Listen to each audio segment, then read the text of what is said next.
Mga kapuso, kain tayo. Ano po almusal ninyo?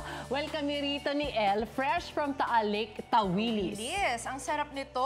Nako, lalo na kapag may partner na mainit na kanin. Ayan. So perfect. Pero meron pa tayo ensalada dito. Napakasarap. Pero ngayon daw, medyo matumal ang bentahan nito dahil maraming nababahalang kumain. Sabi po ng mga eksperto, safe na safe pa rin itong kainin. Kaya si Chef JR nagpalengke hopping na at dumayo sa Talisay Public Market para mamili ng tawilis. Oh yes, Chef! Ano bang masarap na luto sa tawilis? Hi, Chef! Ma'am Suzy! Straight from the El, source. a blessed morning sa inyo dyan. Ako, ang go-to recipe ko is crispy tawilis. At yan, hindi lang tayo basta nagpalengke hopping nga dito sa Talisay Public Market kasi katapat na katapat niya, itong port na ito kaya kasama natin yung mga lokal dito mismo na bagong-bagong huli ang mga tawilis. Ayan, makikita nyo po yung iba't ibang batya na meron sila dito. Marami tayong supply ngayon at ito tuloy-tuloy po yung transaksyon nila. Naintindihan natin yung concern, naririnig natin na dahil nga daw yung mga Los Sabongeros dito na i-dispatch siya, so may scare na nangyayari ngayon sa pagkain lang, hindi lang po ng tawilis kundi ng mga isda na nanggagaling dito sa Taal Lake mismo na nasa likuran natin, wala naman pong katotohanan yan. And then we are basically proving to each and everyone na ultimo po mga lokal dito, talagang yan, sila rin po, bumibili pa ng mga isa-isang kilong pang-ulam. At ito kasama natin, isa sa kaibigan natin, Brother Kevin. Kevin Jadilimano po. Ayan, sir. Kamusta po ang pakiramdam ninyo sa impact ng pagtangkilik ng mga mamimili sa mga isda ng Taal? Sa totoo po, ito pong ating tawilis po ay ang kinakain po nito ay mga halaman. Okay. Hindi po ito kumakain ng mga tao. Okay. Direkta mo na talaga to, la? Opo, gawa po sa kaman po ito, hindi po carnivores. Ang kinakain po Yan. nito, kuwan po mga isay sa mga digman lang po. Yung isay at saka digman ay mga uri po ng halaman na dito lang din nila nakakain, ano? So, yung mga mamimili po, tingin nyo, nagbabago ba yung pananaw dahil sa issue? Sa mga ibang lugar lang po, pero dito po sa aming mga taga-Talisay, Wala no? wala po. Halos Wala, po lahat sila po namimili dito po ng tawilis. Ayan, maraming salamat, Kevin. Akin na muna yan at dahil nga sabi ko kanina, pagluluto ko ang ating mga kapuso ng isang tawilis dish na kung hindi nyo po natatanong, matagal din po kasi ako ditong nagtrabaho sa Tagaytay area. So ito yung isa sa mga part ng menu namin. Ang paggawa natin ng crispy tawilis. Ayan, so after natin syempre, sa amin po sa restaurant and hotel na pinagtrabahuhan ko before, nililinis namin ito, tinatanggalan ng hasang, bituka, yung iba kasi hindi Pero sa amin, we chose kasi na mas malinis siyang i-offer doon sa ating, mas tanggal yung mga laman loob ng ating isda. So basically, when you're doing crispy tawilis, very basic lang. We're just going to season yung ating fish. Lagyan natin ng salt. And then, ito po, ngayon, currently, kagaya ng sinabi natin kanina, nasa 80 pesos to 100 yung per kilo na normally, naglalaro sa 150 to 200 per kilo. So, sa presyo na lang, makikita natin yung impact talaga ng paggalaw ng presyo sa merkado. And, going back to our dish, toss lang natin ito sa salt. And then, ito po yung nakuha natin sa ibang mga kusinero, paglagay ng curry powder para lang ma-neutralize yung ating, siguro yung pagkalansa ng isda natin. And then para syempre yung crispy element, kailangan natin lagyan ng cornstarch. So lagay lang natin yan lahat and then just toss it in, coat lang natin. Yung dish natin is crispy tawilis sa ginataang kalabasa. So any vegetable na pwede nyo i-partner, pero gusto nating i-highlight yung technique on how we make yung talagang dinadayong crispy tawilis dito sa Tagaytay area tsaka sa Batangas, sa mga karatig bayan. So after natin siya matos, makoat ng ating mixture, pa-fry lang natin ito. So basically, since you want this to be crispy, yun yung hinahanap natin na texture niya. Yan. So more or less, pag ganito mga isda, lalong-lalo na kapag medyo industrial yung inyong stove, yung inyong pan, mabilis lang to, less than 5 minutes, kaya natin makuha yung texture na hinahanap natin. Okay? Yan. And then you can also add other seasonings na gusto niyo. You can add garlic powder if you want some spice, some kick.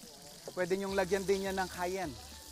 Cayenne powder, onion powder din, pwede rin. Yan. So after natin makrisp up yung ating isda, what you can do is set this aside and then we go directly doon sa ating vegetable side dish. So habang piniprito natin yan, pwede nyo tanggalin. Imagine niyo tinanggal natin yan para mag-cool down. And then, yung ating kalabasa, yung ating sibuyas, and syempre, yung ating bawang. Yan, oh. Natatakam na yung ating mga kasama dito. And then, of course, yung ating gata. Let's pour it in. Gusto ko yung mga pawaw nila ma'am dito na fresh na kagagaling din mag-exercise. Ayan, maraming salamat po. And then yung ating winged beans, sigarilyas. And then let's just season this with some soy sauce. And some sugar para lang mas balanse. Dagdagan pa natin to.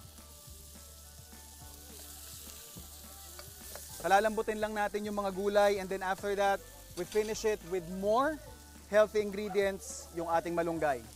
And then after that, isa-serve lang natin yan. Ito na yung magiging itsura niya, mga kapuso. Ayan, oh. Ayan, gusto ko yung nag-wow. Ma'am, halika. Halika dito, ma'am. Halika dito. Tingnan natin. Oh. Mga kapuso, we are assuring you safe po ang tawilis. Sige, ma'am. Kuha ka na lang po. Dito, ma'am, oh. Crispy tawilis natin. Ayan, oh. Tara, ma'am. Halip po kayo. Sige, kuha ka dyan, ma'am. Yan. Tara, ma'am. Kuha po tayo. We are partaking safe na safe, 100%. Yes po, kamay na natin. Sandukan na lang natin dyan. Lord, salamat po. Napaka-delicious. Ayun, no? Napakasarap po ng tawilis po ng talisay. Fresh na fresh. Fresh na fresh po. At napaka-malimnam-nam po Malinamnam. sa bibig. Napakalambot po ng kanyang laman. At saka po ito, ha? Ang kanya pong mga tinik, napakalambot din po. Pwede mong kainin.